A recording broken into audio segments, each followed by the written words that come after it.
Bienvenidos a Opinión Pública, un medio investigativo e independiente de Asocomunicadores de Colombia.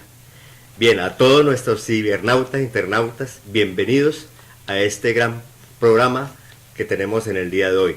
Nos acompañan los compañeros, al lado izquierdo mi compañero Guillermo Molina, y al lado derecho César Campos, y detrás de cámara Roger Cortés, el suscrito Carlos Pavón, que en el día de hoy vamos a llevarles a todos ustedes un tema de mucho interés que tiene que ver con la problemática de la salud y concretamente con el tema que estamos viviendo a diario muchos colombianos y a nivel mundial, que tiene que ver con el Zika.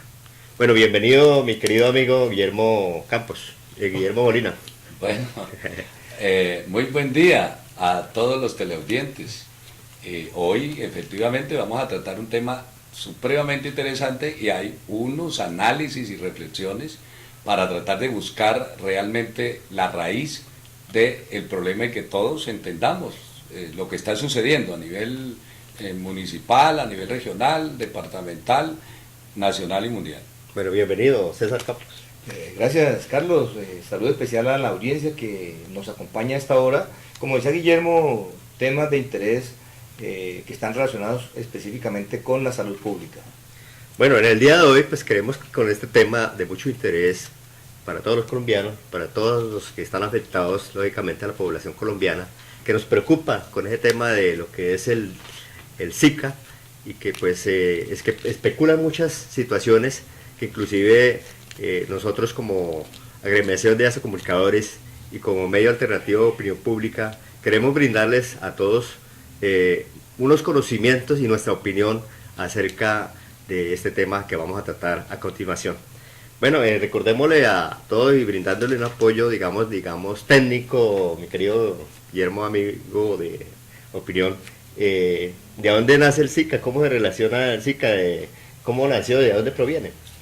Bueno, realmente el análisis y la investigación relacionada con cómo surge el Zika pues nos remonta a 1947 y eso llama la atención porque en 1947 es precisamente la Fundación Rockefeller la que patentiza el descubrimiento de un virus relacionado con la propagación por parte de zancudos, sobre todo el zancudo tigre, muy relacionado con el sector de Asia y África. Y concretamente, pues el nombre del Zika tiene que ver con esos estudios realizados en el bosque Entebbe de Uganda, denominado el bosque Zika. De ahí viene el nombre y que se empezó a propagar en 1947. Se logró descubrir en monos rhesus en esa región y patentando ese descubrimiento la Fundación Rockefeller.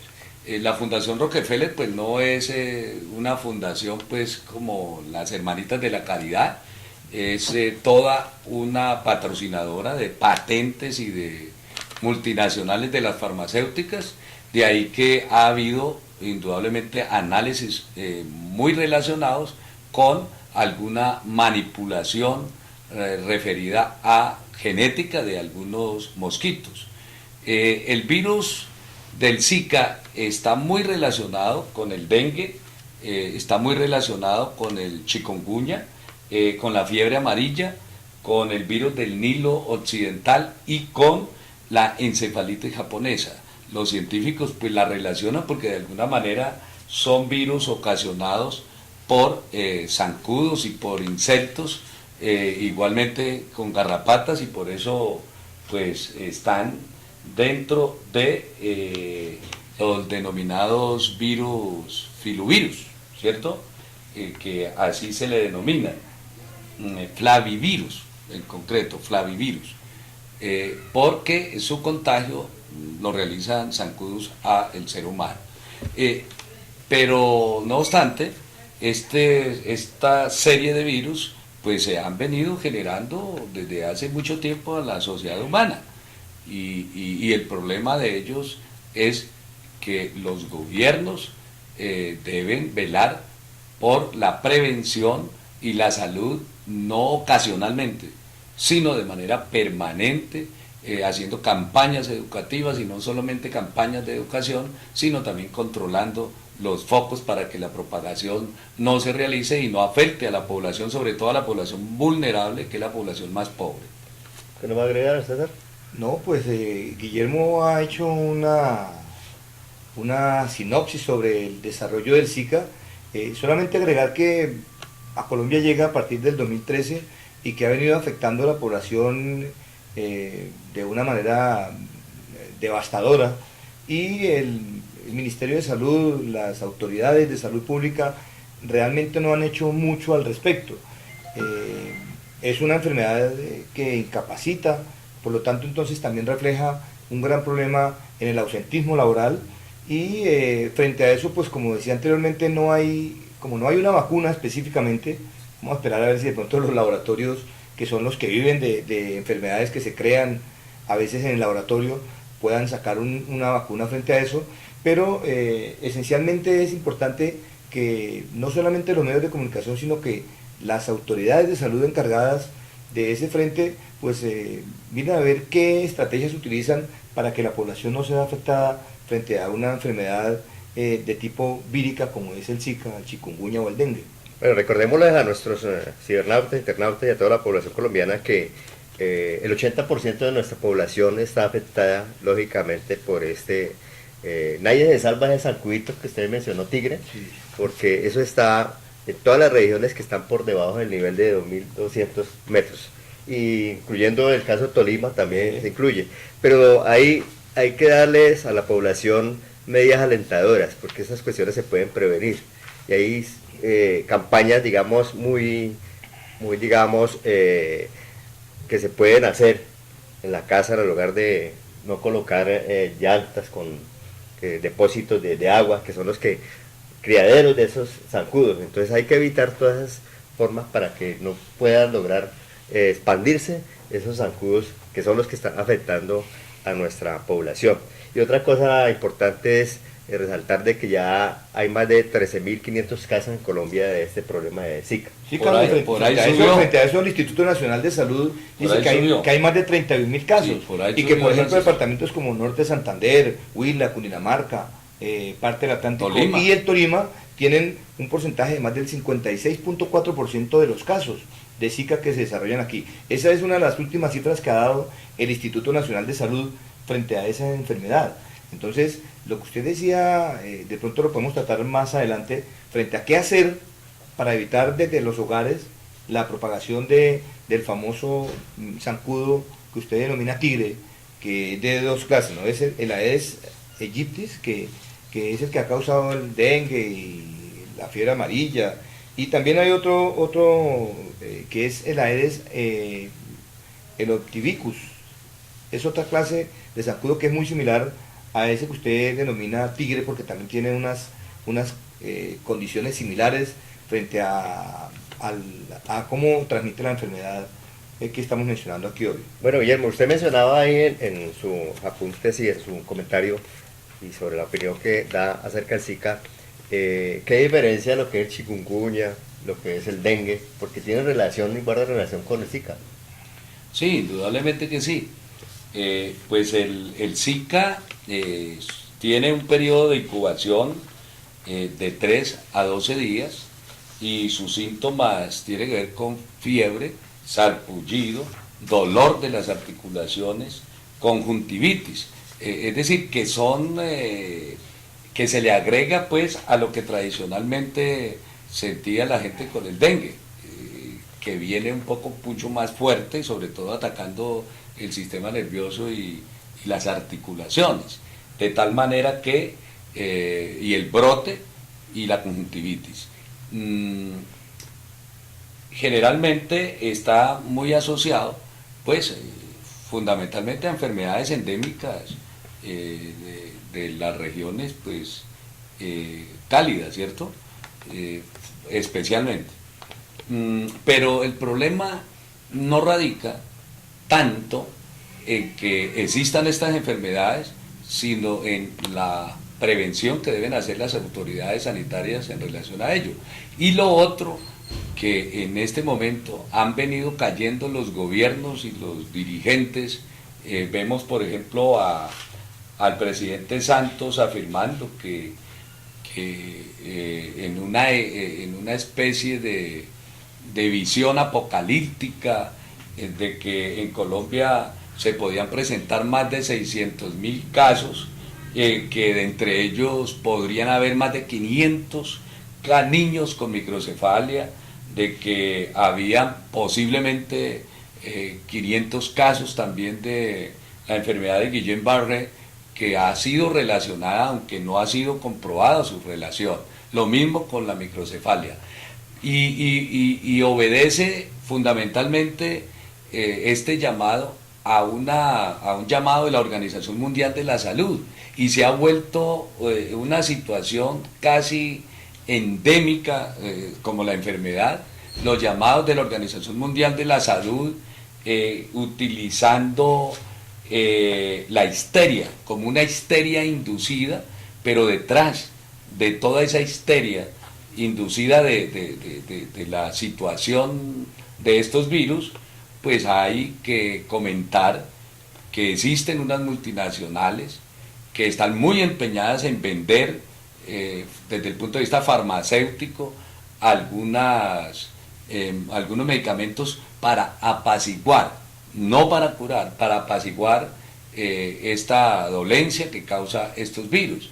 Una de las multinacionales que ha sido en este momento señalada como la que más beneficios ha tenido en esta situación de crisis mundial de salud ha sido la Oxitec, que ha venido creando una serie de moscos transgénicos supuestamente para combatir la enfermedad, porque la enfermedad recientemente pues se produjo desde febrero del año 2015, sobre todo el brote que en este momento tenemos en el Brasil, y ha sido muy relacionada con un caso de microcefalia que se desarrolló en el mes de noviembre en el Brasil, a un niño, a un bebé que tenía microcefalia y que le detectaron sangre con el virus. Todos los estudios realizados todavía no muestran esa relación, y acá lo grave es que pues la histeria vende, y la histeria genera también políticas para tapar las verdaderas causas de lo que se está generando en los países latinoamericanos, y es un incremento de la desnutrición extrema que en Colombia pues sabemos la situación grave que vive la Guajira, que vive el Chocó, que viven muchas de las regiones menos favorecidas del país, y que el gobierno no ha hecho nada, ni los gobiernos que han habido de turno, para resolver esa situación. Indudablemente que en estos países se incrementa estos virus porque el sistema inmune de los niños sobre todo y de los ancianos pues es mucho más vulnerable a este tipo de enfermedades, y entonces esa histeria colectiva lleva a que pues ahora sí hagamos campañas y todo, pero tapemos un asunto que se está dando también en el Brasil y en toda Latinoamérica, que es la inundación de pesticidas, y es la inundación de muchas de las drogas utilizadas y de los fungicidas utilizados para controlar, por ejemplo, la plaga en muchos cultivos. De tal manera que, por ejemplo, los expertos vienen señalando que la atricina, un medicamento de tipo biomarcador muy relacionado con los fungicidas para controlar plagas en los sembrados del Brasil e incluso de toda Latinoamérica, lo mismo que el metalcloro, son causantes de un crecimiento de la microcefalia a nivel mundial, y multinacionales como Monsanto siguen vendiendo esto sin ningún control, sobre todo en nuestro país y sobre todo en el Brasil, que es donde se empieza el foco.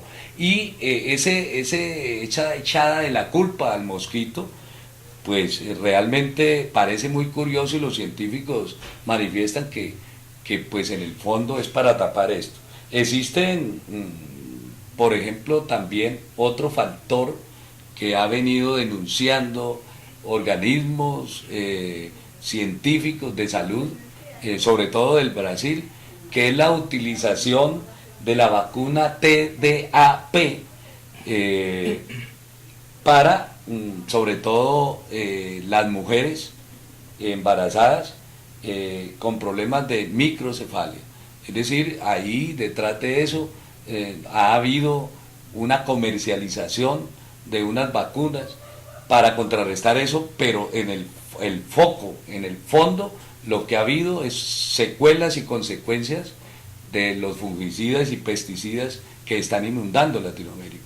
Entonces, esa relación con el Zika ha sido utilizada políticamente por los gobiernos. Es tan así que Santos fue a Estados Unidos y inmediatamente habló con Obama, y Obama le dijo, listo, vamos a ayudar a todo eso, pero resulta que la situación sigue exactamente igual, porque el problema es de control y de sanidad pública. Bueno, Guillermo, pero es que mire que ahí, frente a lo que usted está afirmando, sucede algo bien particular. Recuerdan ustedes que hace unos años, muy pocos años, por cierto, se desató también una enfermedad que era la gripa H1N1, que también después de algunas investigaciones por medios periodísticos, se confirmó que efectivamente era ocasionado por unos virus de laboratorio. Y que esos virus de laboratorio lo único que buscaban era expandir una pandemia que luego se pudiese atacar por medio de una vacuna que iba a dejar unos réditos, unas ganancias efectivamente a unas multinacionales de laboratorio. En este caso está sucediendo lo mismo. Y uno no sabría, no podía afirmar con razón o con pruebas mejor, si los gobiernos están comprometidos en ese manejo, en ese negocio, es un negocio que afecta a la población, pero que también afecta, la afecta desde el punto de vista de la salud, pero también la afecta desde el punto de vista de la productividad. Mire usted que, por ejemplo, el Zika, el chikungunya, el dengue, cualquiera de esas enfermedades endémicas que son transmitidas por virus al ser humano, van a causar después ese famoso ausentismo laboral, pero el ser humano que se ve afectado tiene unos medicamentos que son solamente paliativos. Vean ustedes que, por ejemplo, igual que con la gripa H1N1, que se agotaron los medicamentos, ahora con el Zika y con el chikungunya se ha visto agotado el acetaminofén, que es lo único que están dando, porque formulan acetaminofén y formulan reposo y formulan líquidos para hidratarse. Por ejemplo, y la citiricina. Bueno, pero entonces el que más formulan es acetaminofén, que entonces la gente, y luego sale el Ministerio de Salud a decir, no tienen que automedicarse. Si uno va al médico y le dan acetaminofén, pues la gente está comprando acetaminofén en las farmacias, en las droguerías, y eso ha conllevado que haya un desabastecimiento de ese medicamento. Pero en el fondo no se está haciendo realmente nada. Solamente son soluciones paliativas en un momento determinado que van a favorecer comercialmente, como lo había dicho Guillermo y como lo acabo de afirmar yo, a los laboratorios que producen X o Y medicamentos que son luego comercializados porque hay un mercado y hay una demanda frente a esos medicamentos que seguramente o según los laboratorios van a atacar la enfermedad. Bueno, valga la pena hacer mención, ya que lo dijo usted, César, acerca del negocio, porque es un negocio de multinacional, un negocio de gobierno, un negocio de las clínicas, un negocio de los que producen la medicina, el laboratorio y todos ellos. Y precisamente yo leía en estos días un artículo que refiere a los comerciantes de la salud no tienen corazón, y uno de ellos es el stent coronario. Y leía en el artículo que un stent coronario es increíble, que el costo que le sale al Estado son de 14 millones de pesos, lógicamente con impuestos de nosotros. Y en las clínicas, lógicamente también tiene su negocio, y veía el caso de Bogotá, que es uno de los más costosos, referente a otras clínicas que hay en Medellín. Y en Colombia, una de las clínicas, o digamos una de las ciudades que tiene menor costo, es en Medellín. que vale un stent coronario vale alrededor de 3.500.000 pesos. Imagínense la diferencia. Entonces, y haciendo diferenciaciones a nivel Latinoamérica, está mucho más costoso por encima de nuestro país que Argentina, que Chile y otras como Perú también, como otros países en Latinoamérica, y Colombia en estos casos tienen los más altos costos en estos medicamentos, en estos dispositivos que utilizan para la salud. Es decir, es un negocio, es un juego que se hacen allá entre los encargados de las clínicas, encargados de los laboratorios. Y haciendo un poquito Pero, más perdón, énfasis, sí. el negocio más fuerte lo están haciendo los diferentes ministerios de salud de los gobiernos con los laboratorios más grandes. Por ejemplo, la Olcitec movió el mes inmediatamente anterior millones y millones de pesos por moscos transgénicos que los compran los gobiernos para tratar de controlar el mal. Pero resulta que pues ahí se ve el negocio más grande. Si nosotros hacemos la curva de lo que vendía hace un año Olcitec de moscos transgénicos que para controlar el virus, a esta altura ha habido como cerca de 1000% por encima. Más de quintuplicado. Claro, por encima de las cifras que normalmente se vendía. Y quienes están haciendo eso son los gobiernos a través de la Organización Mundial de la Salud.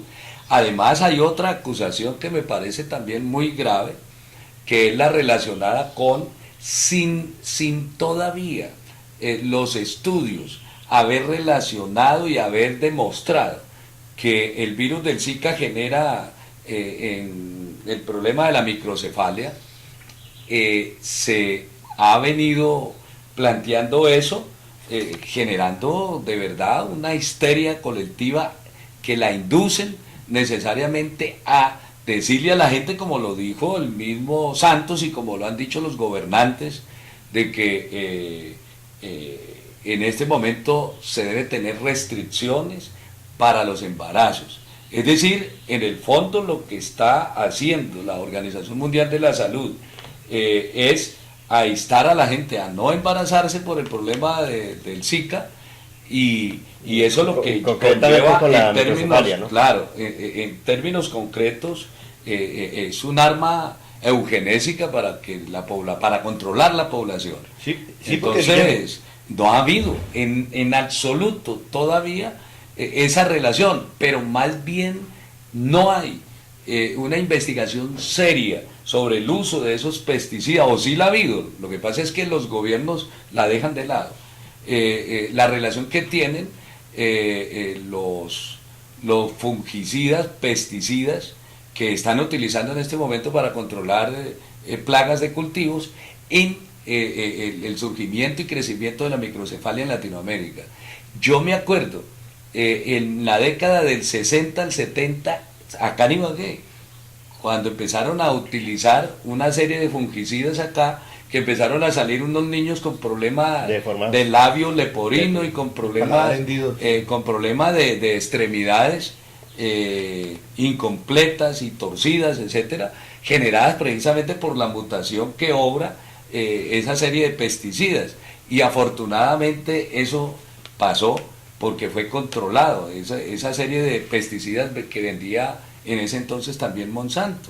Entonces fíjese que ahí se está induciendo a la población prácticamente a el control de la natalidad a través del miedo que genera indudablemente pues ese susto por que el SIDA puede afectar a las embarazadas. Ese temor. Bueno, bien, vamos a regresar en breves segundos para continuar nuestra segunda parte de este gran tema de mucho interés para toda la población colombiana, que tiene que ver con el Zika y otros temas relacionados con la salud. Así que en breve segundos regresamos con ustedes.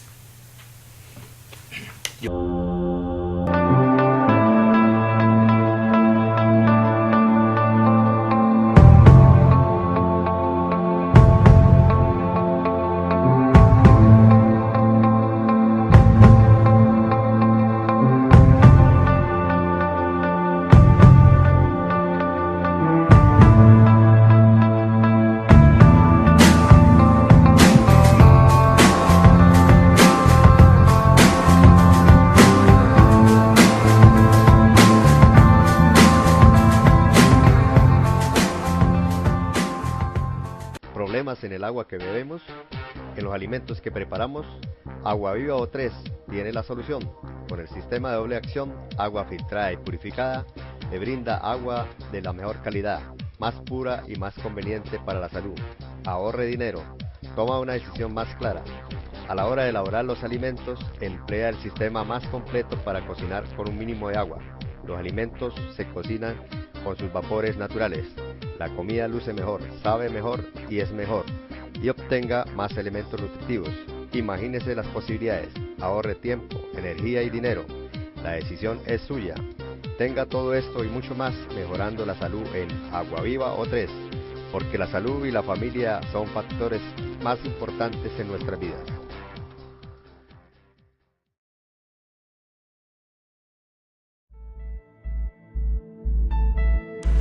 Institución Educativa Técnica Boyacá, 95 años sirviéndole a Ibagué y Alto Lima.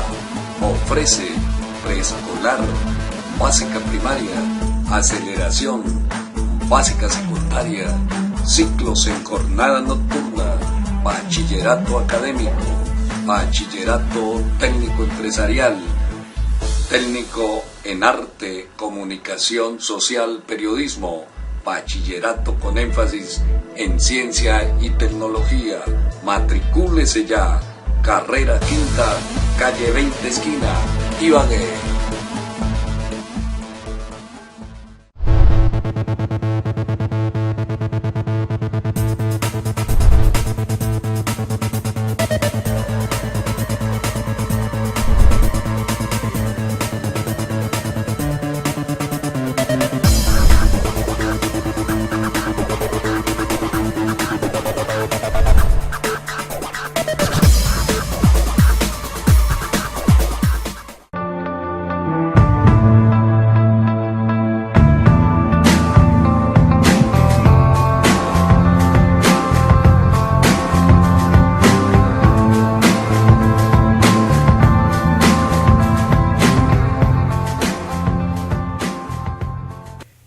Bien, continuamos con opinión pública, con este tema de mucho interés para todos nosotros, para toda la población colombiana y a nivel mundial. El tema de salud, pues muy profundo en nuestro país, y esperamos que el gobierno actual y los presentes hagan más énfasis sobre esta problemática, no solamente el Zika y estas enfermedades que nos ha tenido a todos los colombianos en agonía, como el caso del año pasado y antepasado que tuvimos que ver con el caso que todavía se presenta, que es el paseo de la muerte, que el gobierno Santos ya, implementó unas reformas de salud y llevamos un año y no se ha tomado situación al respecto. Todavía seguimos viendo en los medios de comunicación, por los medios de televisión principales, cómo las familias, cómo personas tienen que acudir, digamos, a la fuerza para que puedan atender a esas personas que se ven en circunstancias graves, serias de salud y que no atienden porque no tienen de pronto los medios económicos, no tienen el carnet que lo puedan poder ingresar, que no dependen a esa EPS. Y esos temas que tienen que ver también, traemos para mencionar y hacer ahorita una recomendación final, una solución del Zika. Vamos a tratar también del problema de la desnutrición, la sequía que hay a nivel nacional y especialmente en La Guajira. Los niños que tienen todavía y que han muerto por problemas de hambre y de desnutrición. Bien, mis queridos compañeros Guillermo y César, ya como recomendación última de este tema del Zika, démosle a todos los colombianos y la población qué recomendaciones especiales debe tener en ellas. Quiero hacerle una, para entrar en ella, que traigo en este momento y no se me olvide, una recomendación que nos hacen algunos, digamos, sabios para evitar el mosquito, el zancudo a la casa, es que el café que queda, el residuo, lo coloquemos en las plantas, en las matas, para evitar esa proliferación de zancudo tigre o zancudos que acaba de mencionarse. ¿Qué les parece, Guillermo? Sí, hay remedios caseros, realmente el ingenio popular y la experiencia tradicional de nuestros indígenas y de nuestra sociedad, pues siempre ha tenido remedios caseros. En estos días ha habido casi pues como una solución, un video que mostró la Cruz Roja del Salvador, cómo están controlando allí la plaga en cada una de las casas. Y entonces lo que están proponiendo es coger una botella de litro, de 2 litros, plástica, cortarla por la mitad, darle la vuelta a la parte del embudo, colocarla dentro de la otra parte. Ahí se puede apreciar en el video, Guillermo. Sí, se puede apreciar en el video, colocar 2 cucharadas de levadura y 5 cucharaditas de azúcar morena, de tal manera que se hace en agua tibia y se revuelve y se coloca negro, se cubre se cubre con el vaso. Esa es una trampa, ¿no? Sí, es una trampa para los zancudos y dejarlos en cada uno de los rincones. Los teleaudientes pueden ver incluso partes del video, porque es también una necesidad. Lo otro es lo que tiene que ver con usar toldillos, con el control normal que todos sabemos del mosquito, de lavar las albercas, de usar repelentes, de no ir a las zonas infectadas, bueno, de tener cuidados, pero el problema es que la responsabilidad del Estado en esto no se salva, porque es que el Estado es el factor fundamental para tratar de velar por la buena salud y la prevención en salud de todos los colombianos. Y ahí ha habido una falla, porque a más de decir esto, el Estado no ha hecho fumigaciones suficientes, no ha adelantado campañas suficientes. En la India, en días pasados, se dio la noticia de que habían descubierto una vacuna que ya estaba incluso en experimentación, de tal manera que es probable que salga a finales o a mediados de este año. Pero como todo se da en el capitalismo, todo lo convierten en valores, en pesos, en plata, en negocio, pues aspiramos que ojalá algún día tengamos un verdadero Estado que realmente vele por la salud de los colombianos. Bueno, a propósito de trampa, César, si esto continúa, porque la corrupción es latente en nuestro país y van a seguir las trampas, y como lo mencioné anteriormente del caso del estén coronario, que se inventaron la trampa porque miraron a ver cómo ajustaban esos precios a través del Ministerio de Salud y se regularon para controlar y bajar esos costos del estén, y lo que hicieron fue se revelaron sí. los importadores de eso y se fueron en contra. Entonces ellos, para poder, digamos, salir por otra parte, se fueron por los medicamentos. Entonces fue cuando le subieron el costo a unos medicamentos que necesitaban alrededor de esa aplicación de ese stent. Entonces también los cubrieron dentro de esas medidas del Ministerio de Salud. Y a lo último, como no pudieron por la parte del stent y los medicamentos, se inventaron haciendo un negocio con los mismos profesionales que iban a hacer las cirugías. Y fue de la única forma que pudieron lograr. Y usted mira que un profesional le dice cuánto cobran por esto y es muy costoso. Entonces ahí es donde se menciona la trampa, y ahí es donde muy seguramente el gobierno y muchas personas que trabajan sobre esta situación van a permitir de que la corrupción, pues lógicamente, nunca vaya a bajar en esos aspectos. Es que desafortunadamente, Carlos, usted lo ha dicho, estamos en un país donde las mafias poderosas de cualquier tipo de empresa que se ha convertido en negocio, llámese transporte, comunicaciones, y en este caso que estamos tratando hoy, salud, pues manipulan de una u otra forma al gobierno, y este se deja manipular porque la ganancia está ahí, ¿no? Y entonces esos mercaderes, en el caso de la salud, de lo que usted está mencionando, pues tratan de presionar, y el gobierno cede a esas pretensiones, y por eso es que en Colombia tenemos los medicamentos más caros de América Latina, y sin embargo, a pesar de la diferencia entre ingresos del pueblo frente a su salario, tiene que pagar uno de los costos más altos, como decía, en medicamentos. Sin embargo, ahí seguimos a merced de esos mercaderes de la salud y de la mafia. Y a propósito de la mafia, César, vamos a entrar en ese tema importante que tiene que ver con la mafia que ha habido en los últimos, digamos, días, en el caso de La Guajira y en el caso de la mafia que hay en el Instituto Colombiano de Bienestar Familiar, que lo ha mencionado y lo ha denunciado la misma directora del Instituto Colombiano de Bienestar Familiar, porque allá se han enviado recursos. Allá el gobierno ha destinado recursos, pero lamentablemente esas mafias que hay allá con los operadores de los alimentos que le deben de proveer a nuestras familias, a los niños, no se le están dando y se están recortando, y lógicamente eso ha trascendido mucho. Y por eso es que se ha mencionado mucho sobre las muertes de los niños, la desnutrición que ha habido allá en esa parte de La Guajira. Y para mencionarlo aquí, como preámbulo a esto, dice que se identificaron 1.566 rancherías, una población de 83.392 personas que viven allí, y entre ellas 15.345 son menores de edad, y 891 en estado de nutrición y 91 madres gestantes en bajo peso.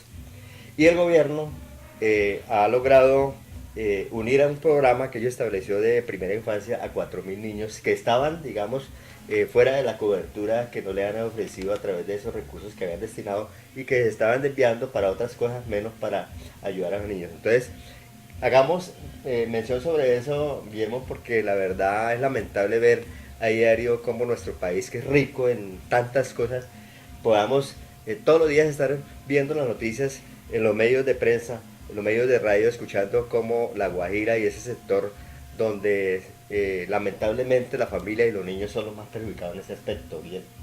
Sí, realmente es un crimen de Estado lo que está haciendo, no solo el gobierno de Santos, sino el gobierno de Uribe y los gobiernos anteriores con nuestra población colombiana. El problema de la sequía no es disculpa para justificar que sigan muriendo niños de hambre y niños de desnutrición, y que haya escasez de agua en una región donde abunda el agua, porque es que está comprobado que la solución para La Guajira son los pozos, la cantidad de agua que hay subterránea, y que los diferentes gobiernos, teniendo la salida, no la han hecho porque siempre ha habido intermediación del clientelismo y la politiquería de aquellos que le hacen campaña a los candidatos presidenciales y a los senadores, y que en términos generales manejan los recursos de esos sectores, de tal manera que no ha habido solución. El gobierno hace alarde en un video de mostrar una ranchería y de beneficiar a cerca de 5.000 niños, pero es que el problema es de más de 1,5 millones de personas, de niños, de familias enteras que están sufriendo esta situación. Ahora, solo estamos hablando de La Guajira, pero hay que mirar el Chocó, hay que mirar el Baupés, hay que mirar el Guaviare. En el Guaviare hace cerca de 15 días detectaron algunos niños muriendo también de desnutrición. Entonces el problema no es eso, es tan así la situación de grave que las centrales obreras decidieron ir la semana inmediatamente anterior para mirar en vivo la situación, y tomaron la decisión para el 17 de marzo hacer un paro cívico nacional, porque es que se debe generar una gran movilización de todo el mundo para que en este país no se siga muriendo gente de desnutrición y gente de hambre, y para que se le resuelva el problema del agua en La Guajira. Fíjese el video que muestra el Estado que entregando hay, tanques, entregando, por ejemplo, y bueno, la gente ya como en un oasis, porque así lo determinaron los medios masivos de comunicación. Pero bueno, ¿y eso por qué no lo hacen extensivo a todo ese 1,5 millones de compatriotas de La Guajira? ¿Por qué hasta ahora? ¿Y por qué los otros gobiernos gastando cantidades de plata no lo han hecho? Por eso debería de plantearse responsabilidades y juicios a los diferentes gobiernos, porque son crímenes de Estado. Guillermo, pero mire usted que ha dicho algo bien interesante, y es que faltan algunos recursos. Sin embargo, Carlos lo ha dicho, los recursos, el gobierno ha girado una cantidad de recursos que son considerables. Lo que pasa es que hay una corrupción terrible, y entre los intermediarios la plata también se va perdiendo. Miren usted, por ejemplo, nomás para no ir tan lejos, hablemos de las instituciones de educación.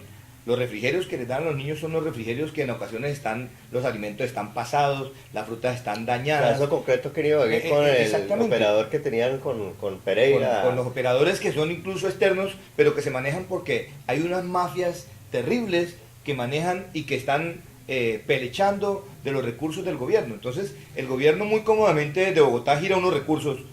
Es posible que no sean los necesarios, pero yo estoy seguro que si hubiese un mayor control, porque es que ahí está el problema también, Guillermo, es que la corrupción está rampante, pero tampoco hay controles efectivos. Mire usted que ese problema, por ejemplo, de los niños de La Guajira fue denunciado hace más de 2 años en el programa de televisión de Pirri, y mostraba cómo algunos miembros, incluso de la comunidad, alcaldes de esos municipios, han desviado los recursos para su propia... Y deberían estar en la cárcel. Deberían, exacto. Entonces ahí tiene que haber un control mucho más estricto. Pero el Estado no lo ejerce. Por eso, pero a lo que yo me refiero, Guillermo, exactamente, es que los recursos se han ido girando, pero que no hay controles.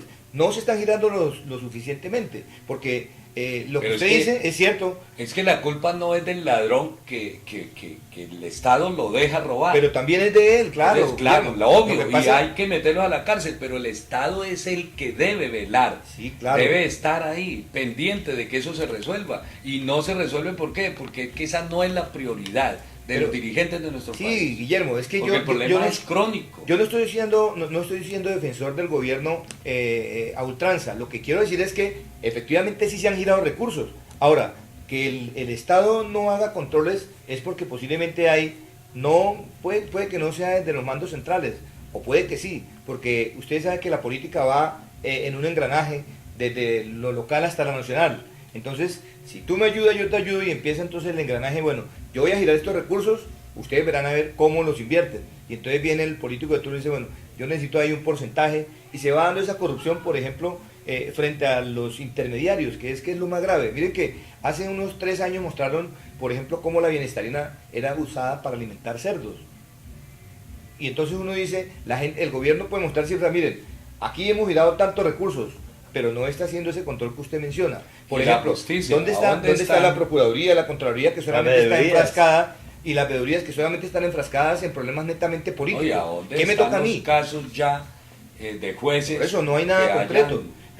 Pero a eso es que me refiero, frente a que inversión sí hay, porque es que nosotros generamos unos recursos por el pago de impuestos, y es fácil mostrar unas cifras, pero no hay en este momento los alcaldes de parte de La Guajira que están siendo investigados.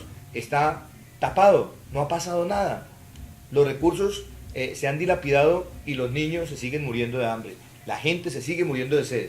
Pero eso es un problema ya de fondo, porque digamos que la causa estructural de esa sequía, de esa sed de agua que hay en La Guajira, tiene un nombre propio, César Guillermo, que es el cerrejón del carbón que hay allá. Ese es el problema más profundo que hay, porque la verdad es de que se creó, digamos, o se hizo esa industria del carbón, han sido afectados muchos indígenas, y especialmente los indígenas del Guayú, que han sido desplazados de sus tierras donde eran ricas en aguas productivas, y que han tenido incidencias con ese mal manejo, digamos, para el beneficio de cantidad de empresarios, inclusive dirigentes que han tenido nuestro gobierno, ministros, digámoslo así, diputados, todos de los que convergen en esa región de La Guajira han tenido el beneficio productivo para ellos. Entonces, ¿quiénes son los que han sido afectados? Más que todo la cultura guayú, que son los que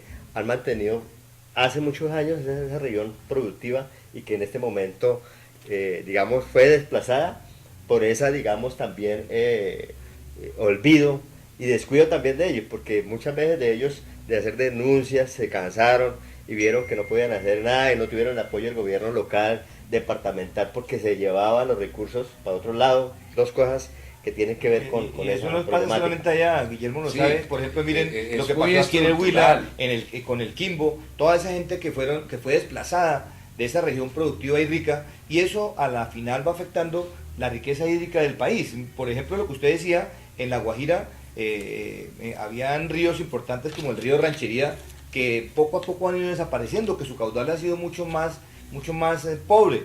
Pero eso depende también de esas políticas de Estado que permiten que vengan multinacionales a extraer la riqueza y Claro. fuera de eso no invierten en el bienestar de la comunidad. Porque podría uno decir, bueno, que se haga la explotación de ese recurso mineral, pero que haya inversión y que esa inversión sea en su mayoría para esas comunidades y en defensa del medio ambiente, que es importante para la subsistencia del ser humano. Fíjense en estos días como en Valledupar estaban denunciando cómo se ha venido secando el río Guatapurí debido precisamente a que sus aguas son canalizadas hacia los grandes potentados. Lo mismo que hacen acá con las arroceras en el Sí. río Conveima, lo mismo que hacen con el Saldaña. Con el Saldaña que se secó. Claro, lo mismo que están haciendo a nivel nacional con todos los ríos. ¿Y quiénes son los que usufructan eso? Las compañías y las multinacionales en detrimento del bienestar de la gente. Esa es una política de Estado, no solamente equívoca, pero es la naturaleza misma de la sociedad Y del que sistema. tenemos, del sistema que tenemos. Por eso hay que cambiarlo, por eso se requiere que este país de verdad transforme sus estructuras, de que la gente no siga votando por los mismos, de que se genere una conciencia no solo ecológica, sino una conciencia de país, de nación, para que tengamos algún día una patria de verdad, libre, soberana, que le garantice a la gente la salud y que le garantice a la gente la educación y que le garantice a la gente el trabajo y la vivienda, y no que sean esos soportes para el enriquecimiento de algunos, pocos. Entonces, a mí me parece que el problema es estructural. Todo el problema de la salud, el problema de la educación, ya lo hablábamos en el anterior programa y en otros anteriores, como el problema es estructural. Entonces, creemos que de todas formas es un llamado también que hacemos desde aquí de opinión pública al gobierno y a todos, digamos, los dirigentes, y especialmente a alguien importante, de César y Guillermo. No solamente del gobierno, esperar no solamente de ellos. Nosotros como población tenemos que colocar nuestro granito de arena.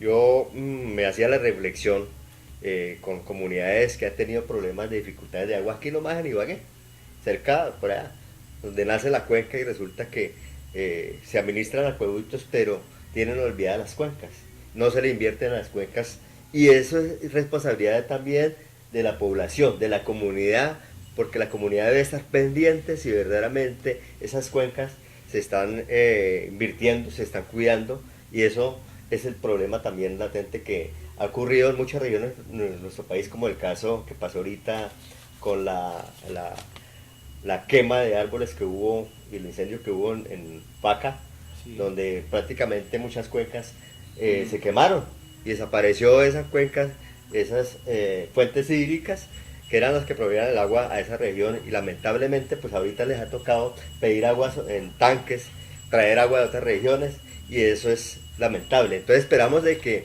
la población también tenga que ver eso a través de las veedurías, que puedan denunciar verdaderamente esas situaciones tan lamentables que están sucediendo en nuestro país, porque es que, vuelvo y repito, nuestro país es un país rico en fuentes hídricas. Hay una cosa que es importante ya a propósito de la participación de la gente, es que acá en la ciudad se va a generar también un plebiscito en contra precisamente de la explotación minera, y que me parece que muchos de los concejales elegidos por la mayoría de la gente le están sacando el cuerpo a eso. Entonces nosotros como ciudadanos debemos manifestarnos a favor, en contra de la explotación, a favor del plebiscito y en contra de la explotación minera a gran escala, como la que se está generando acá en el Tolima, que está acabando con las fuentes y recursos hídricos. Eso es ser colombiano, eso es ser patriota, eso es querer un cambio, tratar de participar para mejorar. Y para eso es importante, Guillermo, lo que usted decía hace un momento, que se tome una conciencia social, que genere cambio, una conciencia de cuidado del medio ambiente, una conciencia política que redunde en lo económico y todos los otros aspectos. Si no hay conciencia de parte de la ciudadanía, no va a haber ningún cambio. Por eso sí es importante lo que acaba de señalar Guillermo, frente a la consulta que se tiene que seguir caminando, y frente a la explotación minera aquí en el departamento del Tolima, que no va a afectar solamente a Ibagué ni a los municipios de Ibagué, sino que va a afectar también todos los municipios que hay de aquí abajo al río Magdalena, incluso los del pueblo, los de el departamento de Cundinamarca, como el caso de Girardot. Bueno, en conclusión, debe ser la participación ciudadana 100% para estas situaciones, en todos los aspectos que tengan que ver donde esté afectando a la población, donde está afectando a una comunidad. Ahí debemos estar nosotros y vuelvo e insisto como veedor, ahí es un llamado a todos los veedores. A propósito del tema anterior, yo quiero mencionarles que lo que traímos en el tema anterior de la Universidad del Tolima ya esta semana, ya hubo, digamos, un acuerdo entre las directivas y los del sindicato. Y mire cómo usted, si lo escucharon, hablamos de las bebedurías y ya se crearon las bebedurías para mirar, digamos, esos recursos que se están llegando a la institución y mirar también lo que es el flujo de caja que está pasando por ahí, por esa, digamos, tesorería, para poder hacerle control de bebeduría. Entonces es un llamado que le hacemos a la comunidad y a la población que deben de trabajar y establecerse bebedurías para poder tener control. Muy seguramente en la región de La Guajira, si se crean las bebedurías, si hay bebedores responsables, no bebedores ni personas corruptas que estén ahí simplemente para hacer presencia y que muy seguramente van a estar al lado del gobierno. Entonces esas bebedurías deben de ser responsables para que se cuiden los recursos. Bien, como conclusión final, César, de este tema, un llamado a la población sobre el caso de la salud y el caso de Zika. Bueno, lo había dicho anteriormente, el llamado a la ciudadanía en general es primero a tomar esa conciencia frente al cuidado de su salud. Mirando a ver cómo ubicamos la trampa que dice Guillermo que ustedes pudieron observar en el video, y en segunda instancia, pues la toma de conciencia frente a lo que está pasando en nuestro país y mirar a ver cómo apoyamos esa consulta popular de no a la minería en el departamento del Tolima. Bien, Guillermo, su conclusión final. Sí, ya prácticamente lo habíamos dicho, la participación de todos es importante para transformar este país, para que no solamente el gobierno exija más impuestos y más impuestos, sino que también para que vele no solo por la salud de los colombianos, sino también por mejores condiciones de vida, de trabajo y de medio ambiente. Bien, muchas gracias compañeros, a todos, a Roger Cortés detrás de cámara, a todos nuestros televidentes, cibernautas e internautas. Esperamos que en un próximo programa de mucho interés les podamos traer, así que muy agradecidamente hasta un próximo día.